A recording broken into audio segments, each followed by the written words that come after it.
when you ask me, there's no compulsion in religion. Even Dr. Farooq quoted that verse in the Quran. How can you ask anyone, how can anyone really say, sorry, this only applies to non-Malays? It has to apply equally. That is not the case. In the Quran,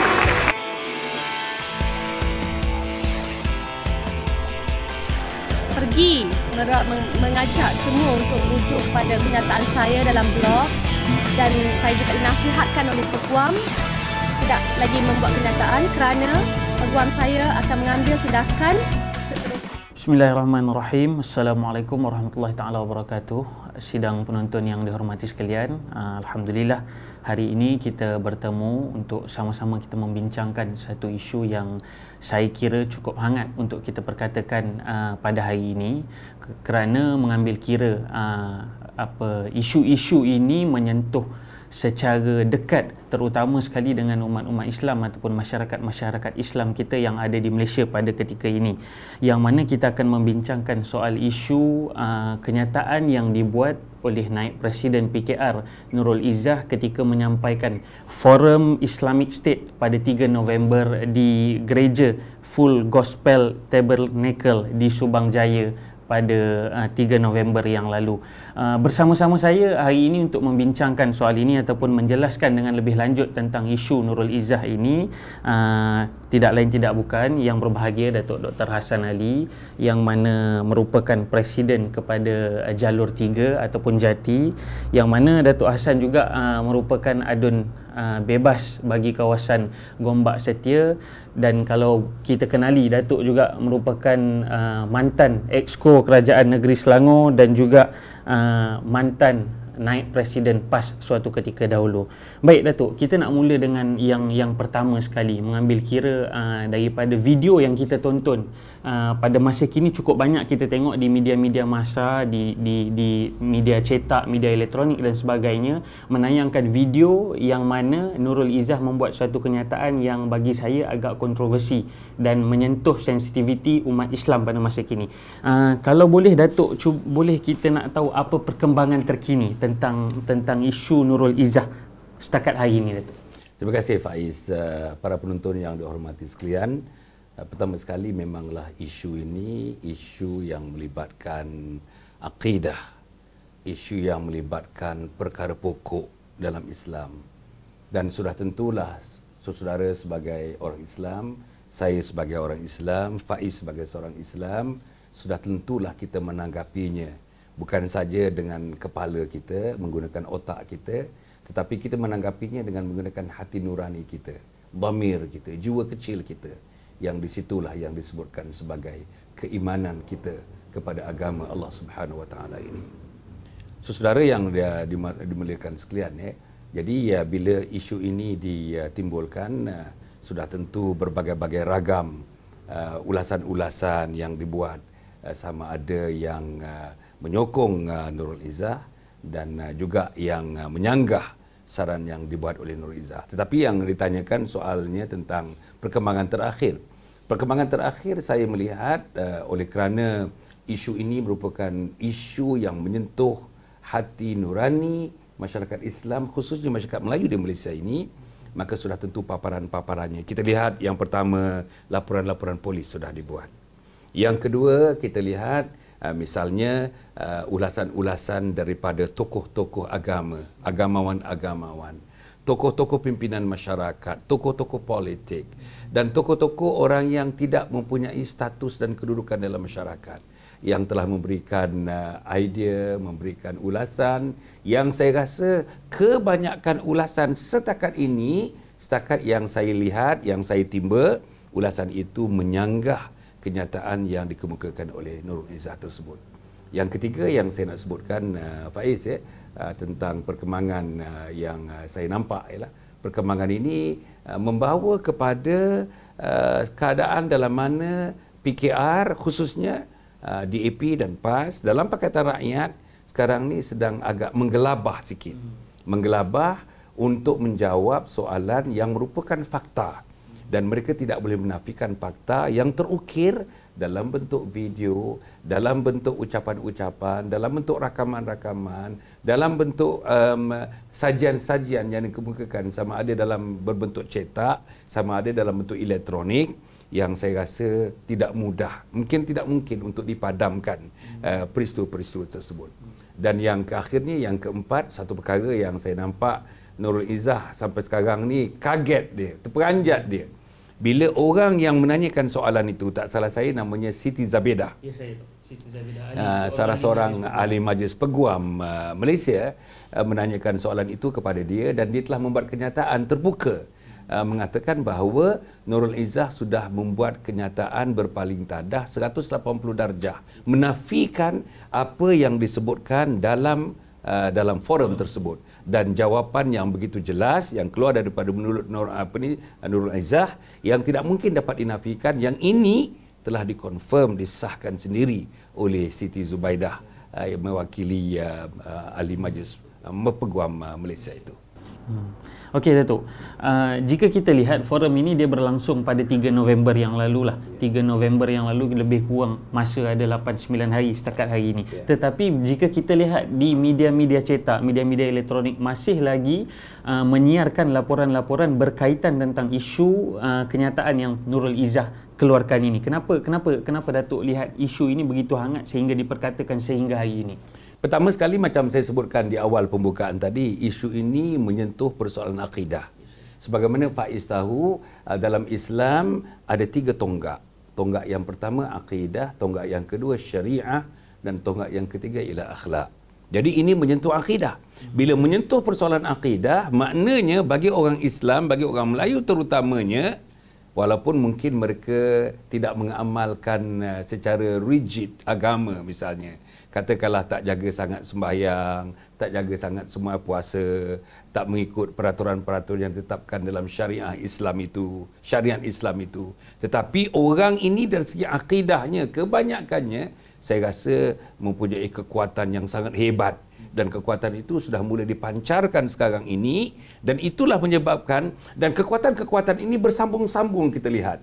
Daripada cawangan-cawangan, daripada orang kampung, JKK, daripada penghulu yang terlibat, penggawa yang terlibat, sampai kalau politik kepada bahagian kepada negeri, kawasan kepada negeri, negeri kepada pimpinan-pimpinan di atas. Dan isu ini saya rasa Faiz akan berterusan dan akan bertambah digembar-gemburkan, bertambah hangat lagi dalam minggu-minggu dan bulan-bulan yang akan datang ini, kerana pilihan raya umum yang ke-13 akan berlaku. Dan saya terlalu yakin isu ini akan dijadikan oleh siapa juga yang menentang Pakatan Rakyat nanti sebagai isu utama yang menjadi modal politik untuk mereka sajikan kepada rakyat sebagai modal pilihan raya umum yang ke-13 yang akan datang.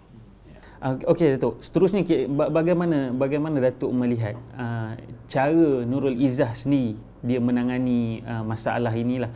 Pada mulanya bila dikeluarkan kenyataan itu, dipertontonkan kepada khalayak ramai video itu, kemudian di Twitternya pula mengatakan sila baca blognya untuk mendapatkan pandangan yang lanjut dan sebagainya. Kemudian dia Nurul Izzah pergi ke Jabatan Agama Islam Negeri Selangor untuk menjelaskan dan sebagainya. Sejauh mana Datuk melihat Nurul Izzah mengatasi masalah ini? Pada saya, Faiz dan para penonton yang hormati sekalian, itu adalah merupakan tindakan-tindakan yang kita namakan sebagai damage control, untuk mengawal sesuatu yang sudah tidak dapat dibendung lagi. Okey, antara yang dibuat tadi macam disebutkan, diterus menafikan dalam akhbar, mendapatkan pandangan beberapa orang yang mungkin kita akan sentuh selepas ini, kan selepas itu beria-ia mengatakan bukan itu yang dimaksudkan, bukan itu kenyataannya. Tetapi bila Siti Zubaidah Kasim membuat kenyataan terbuka, saya rasa itu satu tamparan yang paling hebat kepada muka Nurul Izzah, dan tak ada cara beliau boleh menafikan apa yang disebutnya itu sebagai sahih, kerana orang yang menanya itu sendiri mendapat jawapan daripada Nurul Izzah, dan jawapan itu begitu terang dan jelas, agak sukar beliau untuk menafikannya. Okey, yang kedua yang saya nak sebutkan ialah kalau kita lihat macam mana dia menanganinya, dia pergi ke JAIS misalnya menerangkan kepada JAIS. Ialah menerangkan kepada JAIS, dia boleh terangkan kepada siapa-siapa saja. JAIS pun sebagaimana yang para penonton mengetahui, saya pernah mengepalai JAIS sebagai exco hal ehwal Islam di negeri Selangor. JAIS bukan boleh dipiat-piat telinga begitu saja. JAIS bukan boleh ditarik-tarik, ditolak-tolak begitu saja. Di JAIS orangnya pun qualified, di JAIS orangnya pakar-pakar di situ, ahli agama di situ, ahli profesional di situ, termasuk MAIS pula. Saya rasa tidak mudah untuk beliau menjelaskan sesuatu yang tidak sahih untuk disahihkan. Saya rasa tidak semudah itu. Tetapi saya rasa bagus bagi Nurul Izzah, bagi saya secara peribadi bagus Nurul Izzah berjumpa dengan JAIS. Kurang-kurangnya di peringkat awal JAIS sudah membuka satu kertas. Kalau kertas siasatan pun, kertas siasatan dah sudah dibuka dengan mengambil kira fakta-fakta awal yang dikeluarkan oleh Nurul Izzah bila mereka berjumpa dengan JAIS. Yang ketiga, apa yang dilakukannya, saya juga menyebutkan seperti selalu tadi. Beliau cuba mendapatkan, kalau kita tengok dia terus telefon seorang ulama yang bekas mufti negeri Terengganu, Profesor Madya Dr. Asri, untuk mendapatkan pandangan Perlis. Saya kata mufti apa? Saya kata mufti apa? Mufti Terengganu. Masya-Allah. Mufti Perlis. Minta maaf, mufti Perlis. Macam mana saya pergi ke Terengganu pula perginya? Bekas Mufti Perlis. Dan kalau kita lihat, Mufti Perlis pun mengatakan mungkin itu disalah tanggapi, mungkin salah konteks dan sebagainya. Mungkin bukan itu yang dimaksudkan oleh Nurul Izzah. Saya tak nampak pun dia memberikan pandangan dan pendapat yang jitu mengenai kes yang sedang dihadapi oleh Nurul Izzah itu. Jadi sebab itu, dan dia juga mendapatkan perlindungan daripada ayahandanya sendiri. Ayahandanya, saya diberitahu menyokong apa yang disuarakan oleh Nurul Izzah. Ini tidak terperanjat. Bagi saya, kalau kita tanyakan, kalau KALAU, kalau ditanyakan kepada Anwar Ibrahim soalan yang sama, saya rasa jawapan yang sama akan keluar daripada mulut Anwar Ibrahim.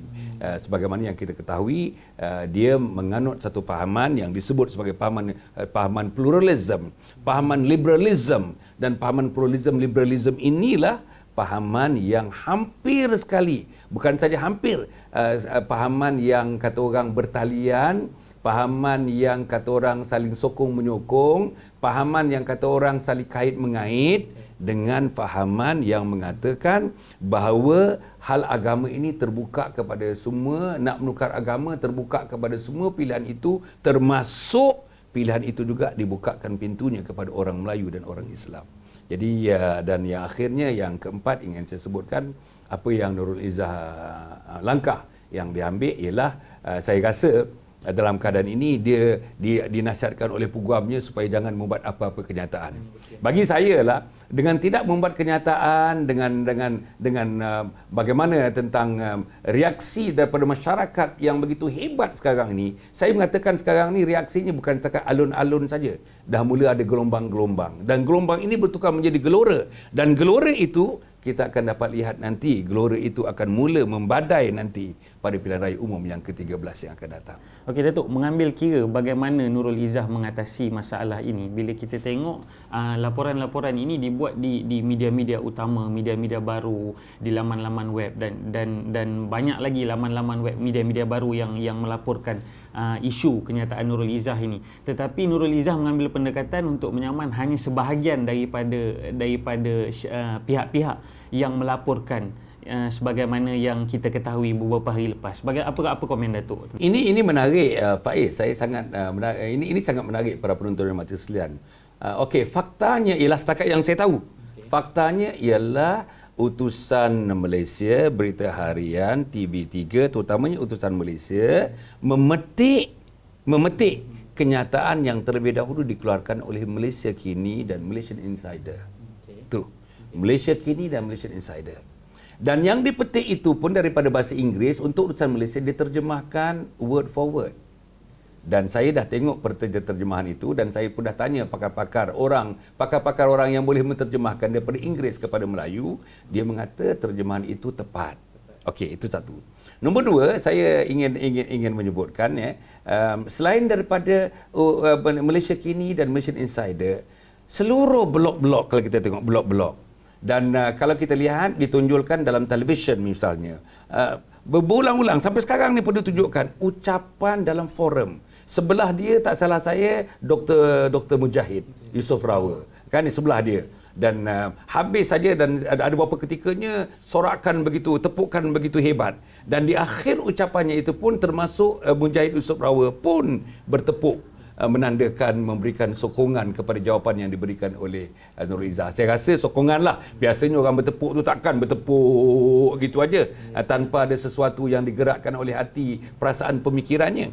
Mungkin dia approve, mungkin ada a sign of approval tentang apa yang disebutkan oleh Nurul Izzah dalam jawapannya kepada soalan yang dikemukakan oleh Siti Zubaidah Kasim tadi. Okey, jadi oleh itu saya merasakan ya, dengan paparan-paparan itu, dan kalau kita lihat dalam surat khabar sampai sekarang ni, dalam berita sampai sekarang ni, petikan-petikan, saya tengok orang-orang di kampung-kampung pendalaman pun memberikan petikan yang sama sekarang ni. Orang-orang di mana-mana pun yang tidak berpelajaran lah katakan begitu ya, pun menanggapi tanggapan yang sama. Maknanya orang desa, orang pinggir kota, orang perjalanan tinggi, profesor-profesor, orang petani nelayan, orang bawahan pun nampaknya dari segi kenyataan yang dibuat oleh Nurul Izzah itu nampaknya memberikan kenyataan yang sama, seakan-akan sama, selari, walaupun perkataan yang berbeza digunakan bila mereka membincangkan persoalan mengenai isu yang ditimbulkan oleh Nurul Izzah, iaitu, saya nak ulang balik sekali lagi, iaitu membenarkan orang Islam menukar agama. Macam juga orang-orang yang bukan Islam boleh menukar agama pada bila-bila masa, bila-bila keadaan. Dia merujuk kepada ayat Quran dalam suratul Baqarah yang dikatakan, yang Allah berfirman, la ikraha fid din, tiada paksaan dalam agama. Suratul Baqarah ayat 256. 256. Okey, terima kasih Datuk. Mengambil kira selepas keluarnya kenyataan Nurul Izzah pada 3 November di dalam forum Islamic State itu, Datuk, kita tengok di media-media dan bila kita turun mendekati masyarakat terutamanya masyarakat Islam, pelbagai komen-komen yang diberikan. Okey, jika kita lihat di media-media masa, komen-komen daripada pihak pembangkang, pemimpin-pemimpin pihak pembangkang, pemimpin-pemimpin dari pihak kerajaan. Kita tengok Sultan Selangor ada memberikan reaksi, pihak MAIS ada memberikan reaksi. Sejauh mana Datuk melihat komen-komen ini? Bila kita tengok komen itu, ada komen yang menyokong, ada pemimpin yang mengambil pendekatan selamat untuk tidak memberi sebarang ulasan dan sebagainya, dan ada juga komen-komen yang menyatakan ketidakpuashatian mereka kepada kenyataan yang telah dikeluarkan oleh Nurul Izzah. Terima kasih Faiz, terima kasih soalan itu yang saya pun ingin mencelah sebenarnya. Kalau tak ditanya pun saya nak pergi ke arah itu ya. Pertama sekali ya, saya sebagai ahli politik, kalau saya dalam posisi Nurul Izzah, saya ada sikit rasa kebimbangan, keraguan. Sebab saya bukan saja dia punya, kata orang, akibatnya akan terletak di batu kepala saya, tetapi akibatnya akan pergi kepada parti saya, akan pergi pada penyokong saya. Bukan itu saja, akan pergi kepada PAS, akan pergi kepada DAP yang nak memikul bebannya itu. Dan pada masa yang sama, pilihan raya umum yang ke-13 begitu hampir. Saya nak juga memenangi hati pengundi-pengundi Melayu. Pada masa yang lama, nak memenangi pengundi-pengundi bukan Islam dan bukan Melayu. Okey, katakanlah pengundi Islam bukan Melayu approve apa yang disebut oleh Nurul Izzah. Tapi saya terlalu yakin pengundi Islam dan bukan Melayu bukan semuanya totok-totok begitu saja. Semuanya biasanya berfikiran, semuanya boleh berbuat conclusion, semuanya boleh buat renungan, semuanya boleh buat pandangan. Sebab biasanya yang terlibat dalam hal-hal yang sedemikian ini terdiri daripada NGO, pimpinan-pimpinan, orang yang qualified, orang yang ada kelulusan, orang yang ada pengalaman, dan orang yang mempunyai cita rasa, saya rasa cita rasa intelektualisme yang agak tinggi. Okey. Nombor dua, daripada yang saya rasa lah tentang soalan yang dikemukakan tadi tentang bagaimana caranya ya untuk Nurul Izzah misalnya terus meletakkan dirinya, macam saya katakan tadi, kalau saya dah rasa ada kebimbangan dan keraguan. Tetapi pada masa sama, walaupun ada kebimbangan dan keraguan yang sedemikian ini, ialah Macam mana kita nak meletakkan posisi kita? Posisi kita ini, kita terpaksa kata orang cari tali hayat. Cari tali hayat. Tali hayat daripada Datuk Nik Aziz Nikmat Mursyidul Am nampaknya tak begitu meyakinkan. Dan nampaknya pada saya lah, Tuan Guru Datuk Nik Aziz Nikmat non-committal dekat situ. Non-committal. Dia mengatakan ialah itu mungkin diambil oleh surat khabar yang biasanya surat khabar UMNO, sudah tentulah pandangan yang coraknya tidak selari dengan Pakatan Rakyat. Itu Non Aziz. Ambil pula itu Nik Aziz, itu ambil pula Presiden PAS, Ustaz Tuan Guru Datuk Seri Abdul Hadi Awang, Presiden PAS. Presiden PAS lagi mudah lagi, dia kata yang itu tak penting. Saya pun tergugup juga bila dia mengatakan persoalan akidah ini tidak penting. Tapi tak apalah. Dia benar jadi pemimpin saya masih hormati dia. Tapi dia kata itu tak penting. Yang penting bagi dia ialah seluruh tenaga yang ada mesti ditumpukan kepada PRU yang ke-13. Jadi saya tak dapat menahan perasaan saya lah Faiz. Kalau dia kata tak penting ni. Orang PAS, pemimpin PAS kata persoalan akidah tak penting. Ini rasa saya tak tahulah. Saya harap itu mungkin timbul daripada mulutnya saja, mungkin bahasa politik bukan timbul daripada hati, daripada jiwa Ustaz Hadi yang saya kenal puluhan tahun, saya dah kenal beliau kan . Kemudian kita ambil misalnya pendapat daripada yang politik juga. Misalnya timbalan Ketua Pemuda PAS Nik Abduh, saudara Nik Abduh. Saya nampak saudara Nik Abduh menyanggah.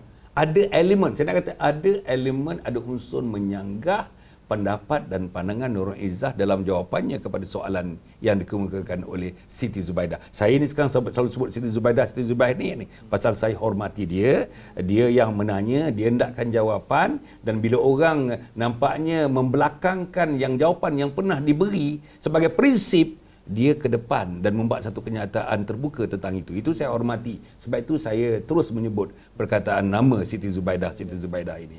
Dan kalau kita lihat selain daripada itu, ulama-ulama, saya nampak Datuk Nur Gadut, bekas Mufti Johor, yang sekarang ni penasihat agama bagi Kerajaan Negeri Johor, sudah memberikan pendapat yang saya rasa pendapat beliau lagi keras. Maknanya kalau itu yang disebutkan, Nurul Izzah perlu bertaubat.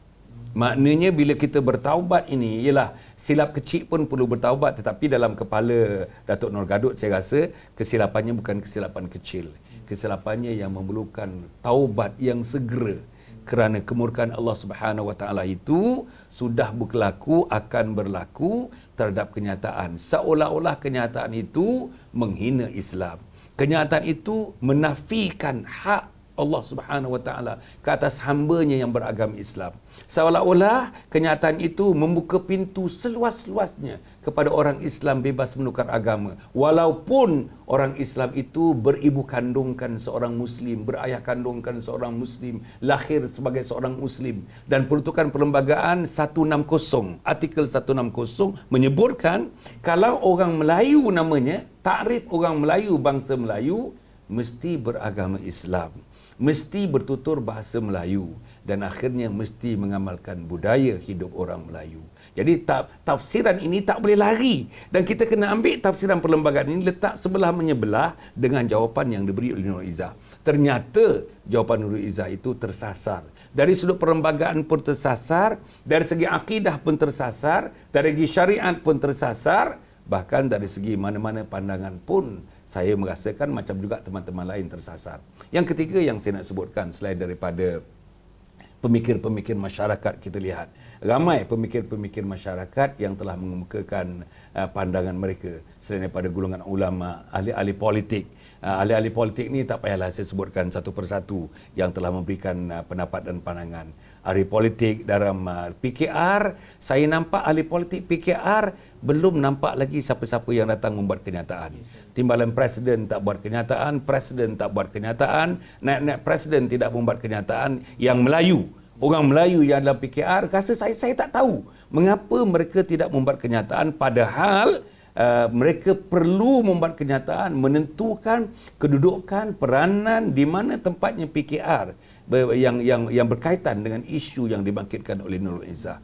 Jadi semakin mereka mendiam, selagi itulah rakyat menyepikan mereka. Semakin mereka mendiamkan diri, selagi itulah rakyat mempunyai bertambah tanda tanya dalam kepala rakyat. Adakah ini memang pendapat Pakatan Rakyat? Adakah ini pendapat peribadi Nurul Izzah sendiri? Adakah ini pendapat Anwar Ibrahim? Adakah ini pendapat orang-orang Islam, orang Melayu dalam Pakatan Rakyat? Itu tidak berjawab, hukumannya akan diterima oleh PKR dalam pilihan raya umum ke-13 yang akan datang. Yang akhirnya saya ingin menyebutkan, saya lihat di sana sini laporan polis dibuat. Apa tandanya? Tandanya sudah ada groundswell, maknanya sudah ada kebangkitan di kalangan rakyat. Rakyat dah mula marah. Alhamdulillah, kita tengok rakyat Malaysia tak seperti negara-negara luar, tak seperti kita tengok negara-negara yang lain. Hal-hal yang sebegini, macam mana mereka mencurahkan perasaan mereka, menggadai nyawa mereka.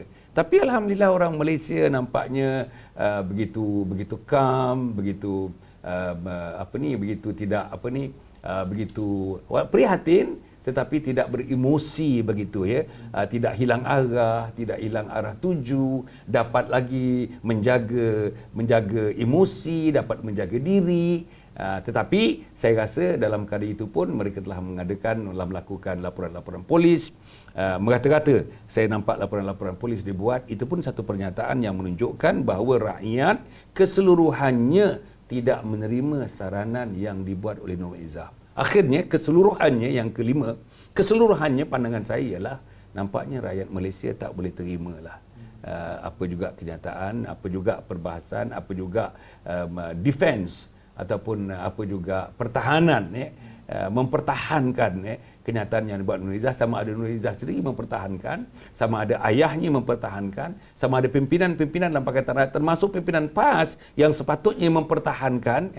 Nampaknya saya rasa pertahanannya agak lemah. Di sisi rakyat biasa, bacaan saya pertahanannya agak lemah. Dalam kelemahan inilah saya rasa, saya yakin hari ini mula PAS di Kota Baru mengadakan muktamar tahunannya, muktamar yang ke-58. Hari ini pemuda-pemuda PAS mula bermuktamar. Saya yakin perkara ini ditimbulkan dalam muktamar. Dan kalau ini ditimbulkan dalam muktamar, kalau dibincangkan dalam muktamar, saya merasakan sesuatu akan berlaku dalam muktamar tersebut yang ada kaitan langsung dengan PKR dan ada kaitan langsung dengan Nurul Izzah. Okey, Datuk. Kalau dilihat dari sudut politik, Datuk melihat dari sudut politik, apa kesan kenyataan yang dikeluarkan oleh Nurul, sebagaimana yang kita tahu pilihan raya akan diadakan dalam masa yang terdekat, mungkin 2 bulan, mungkin 3 bulan dan sebagainya. Apa kesannya dari sudut politik yang akan terjadi kepada Pakatan Rakyat sendiri ataupun kepada PKR sendirinya? Okey, kesannya begini kalau kita lihat kesannya banyak kepada PAS. Sebab PAS kebanyakannya calon-calonnya bertanding di kawasan yang 60% ke atas pengundi-pengundi Melayu Islam. Nah, kesan kepada PKR pun ada sebab PKR kebanyakannya bertanding di kawasan-kawasan pinggir bandar dan bandar. Kesan kepada DAP sangat minima. Sangat minima kesan kepada DAP. Bahkan mungkin menguntungkan DAP. Okey. Saya kata tadi kesan kepada PAS sangat negatif. Setakat yang saya timbul sekarang ni, conclusion yang saya buat, soalan sebelum tadi yang Faiz menanyakan saya tadi, saya nampak PAS menerima bahananya. Bahkan dalam satu wacana yang kita lakukan pada hari Sabtu yang lalu di Kuala Lumpur, yang saya dijemput untuk menghadirkan diri sebagai tetamu dalam wacana tersebut. Wacana tajuknya mengembalikan PAS ke landasan asalnya. Di situ pun dibincangkan. Bukan saja dalam wacana, semasa makan minum, semasa di pertengahan dan di akhir wacana itu pun duduk saja kita bincangkan sebenarnya. Tidak banyak membincangkan ulas apa yang disebut dalam wacana tadi, tapi banyak kita mengulas tentang isu yang ditimbulkan oleh Nurul Izzah itu. Maknanya orang PAS yang hadir dalam wacana tersebut bimbang. Kesan daripada kenyataan itu kepada parti PAS, performance parti PAS, prestasi parti PAS dalam pilihan raya umum yang ke-13. Apa orang nak kata kepada PAS? Pengundi-pengundi. Yang pertama, pemimpin-pemimpin PAS sendiri pun macam seolah-olah tidak ada kekuatan untuk mempertahankan Nurul Izzah. Dan juga tidak ada kekuatan untuk menyanggah Nurul Izzah. Kebanyakannya memilih untuk berdiam diri itu. Kebanyakan memilih berdiam diri atau membuat kenyataan CP-CP aja. CP-CP, Faiz tahu CP-CP? CP-CP saja. Maknanya tidak betul-betul pergi kepada the bull's eye, orang putih kata bull's eye, tetapi pergi kepada CP-CP saja. Setakat nak mengulas, setakat ditanya, setakat nak menjawab begitu. Tapi sebagai ulama mesti ada sandaran-sandarannya, mesti ada 2-3 ayat Al-Quran, 2-3 hadis yang dikemukakan dalam jawapan. Tapi saya tak nampak itu berlaku. Okey, dari segi PKR pula, dari segi PKR, pengundi PKR terbelah dua, orang Melayu dan orang bukan Melayu. Ada tempat kebanyakan Melayu, ada tempat kebanyakannya bukan Melayu. Maknanya di kawasan yang 50-50, biasanya PKR akan bertanding. Di sini saya rasa PKR pun akan menghadapi masalah besar. Masalah besar. 50% orang Melayu tu kebanyakan penyokong-penyokong PAS. Pekerja-pekerja PKR pun dalam pilihan raya yang lepas, yang saya terlibat dalam pilihan raya itu, pekerja-pekerjanya pun adalah penyokong-penyokong PAS. Penyokong pekerja-pekerja parti, penyokong pilihan raya ataupun pekerja-pekerja pilihan raya adalah orang PAS. Dia punya bilik-bilik gerakan adalah dianggotai oleh orang PAS. Kan? Jadi maknanya apa yang saya nak sebutkan, kalau PAS menerima akibat yang sangat negatif dengan kenyataan Nurul Izzah itu, di pihak PKR pun mereka akan menerima sesuatu yang agak negatif coraknya, sebagaimana yang juga PAS menerima bahana negatif itu. Jadi yang ketiga, DAP, saya rasa DAP adalah orang di antara pemimpin dan ahli yang boleh bertepuk tangan dengan peristiwa yang berlaku yang melibatkan kenyataan Nurul Izzah tersebut. Jadi keseluruhannya, kalau saya boleh jawab keseluruhannya, saya rasakan bagi musuh-musuh Pakatan Rakyat, memang menunggu-nunggulah nak cari isu-isu yang seperti ini bagi musuh-musuh. Tetapi bagi PKR, saya rasa tak banyak cara yang mereka boleh buat damage control. Bagi PAS pun saya rasa sudah 9 hari ni, kalau barulah nak buat kenyataan, saya rasa sudah ada kebasian daripada kenyataan yang akan dibuat itu. Bagi DAP pula pun saya rasa macam pengurusi DAP Perak semalam telah membuat satu kenyataan menyokong apa yang dinyatakan oleh Nurul Izzah tersebut. Dan saya rasa tough lah. Dan macam saya sebutkan di awal-awal tadi, menjelang pilihan raya umum yang ke-13 yang dijangkakan dalam 3-4 bulan daripada sekarang, ini akan menjadikan, pada saya, ini juga akan menjadikan penentu kepada kejayaan, kegagalan, kemenangan, kekalahan Pakatan Rakyat dalam pilihan raya yang akan datang ini. Melihat kepada perkembangan ini, sejauh mana Datuk melihat pendirian PAS sendiri di dalam Pakatan Rakyat pada ketika ini, mengambil kira isu kenyataan yang telah dikeluarkan? PAS tersepit. Pada saya PAS tersepit sekarang ni. PAS tersepit sebab kalau PAS nak betul-betul memperjuangkan akidah, maknanya dia memperjuangkan Islam, memperjuangkan asas perjuangan PAS, iaitu menegakkan negara Islam dan melaksanakan hudud yang ada kaitannya dengan kenyataan Nurul Izzah itu. Dari segi kesan apa yang dicakapkannya itu, dari segi bahasanya, dari segi pelaksanaannya, ada kaitan dengan undang-undang Islam, peraturan hidup Islam, dan akhirnya ada kaitan langsung dengan hudud dan juga dengan negara Islam yang sepatutnya ditegakkan oleh PAS. Jadi maknanya dari sudut PAS, saya rasa PAS tak boleh nak ke depan sangat, nak bercakap lebih. Sebab itu tak bercakap. Sebab dia bercanggah dengan buku jingga. Buku jingga, para penonton yang hormati sekalian, tidak memberi peruntukan yang jelas untuk memberikan peluang ataupun memberikan alokasi atau memberikan peruntukan dalam buku jingga tentang negara Islam yang diperjuangkan oleh PAS. Tak ada. Tentang hudud yang diperjuangkan oleh PAS.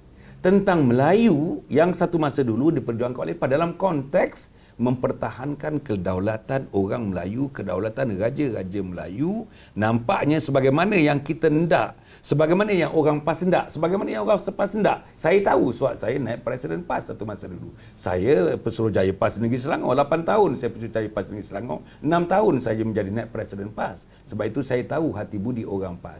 Kalau yang dikendaki oleh orang PAS, ahli-ahli PAS daripada akar umbi, ahli-ahli PAS peringkat kawasan, ahli PAS peringkat negeri, yang mereka hendak tu, sekarang ni minta maaf lah, tak ada dalam buku jingga.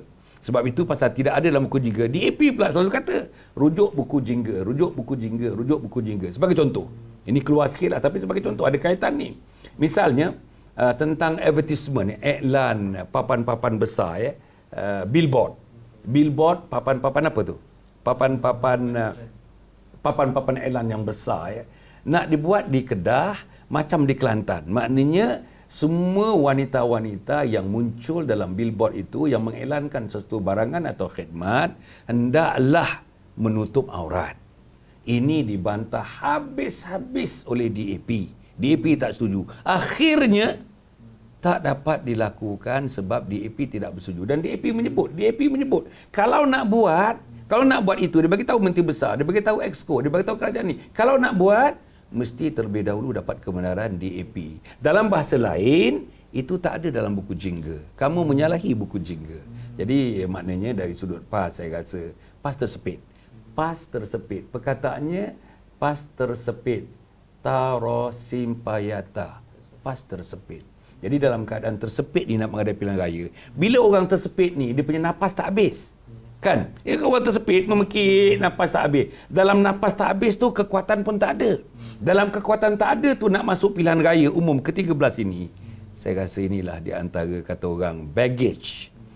Kata orang dia punya baggage. Baggage ni dia punya, dia kata apa, beban yang ada di depan, yang ada di belakang orang-orang PAS, termasuk pemimpin-pemimpin PAS yang besok mereka akan mula bersidang hari Jumaat ini, bersidang di Kota Baru Kelantan dalam muktamar yang ke-58 itu. Baik Datuk, kita ada 1-2 minit lagi untuk kita habiskan perbincangan ini. Mungkin Datuk boleh simpulkanlah secara keseluruhannya pendapat peribadi Datuk sendiri sebagai seorang yang konsisten kita tengok memperjuangkan akidah Islam, memperjuangkan Islam dan isu-isu yang berkaitan dengan Islam. Pandangan peribadi Datuk tentang isu yang kita bincangkan pada hari ini. Terima kasih Faiz. Pertama sekali para penonton yang dihormati sekalian. Pertama, kenyataan yang dikeluarkan oleh Nurul Izzah mengenai memberikan ruang kepada orang Islam untuk murtad, untuk meninggalkan agamanya, memilih agama yang lain daripada Islam, rasa saya dan pengalaman saya, bacaan saya setakat ini, bukan rasa, bacaan saya setakat ini, saya dapati pendapat itu bercanggah langsung dengan pendapat ulama-ulama muktabar.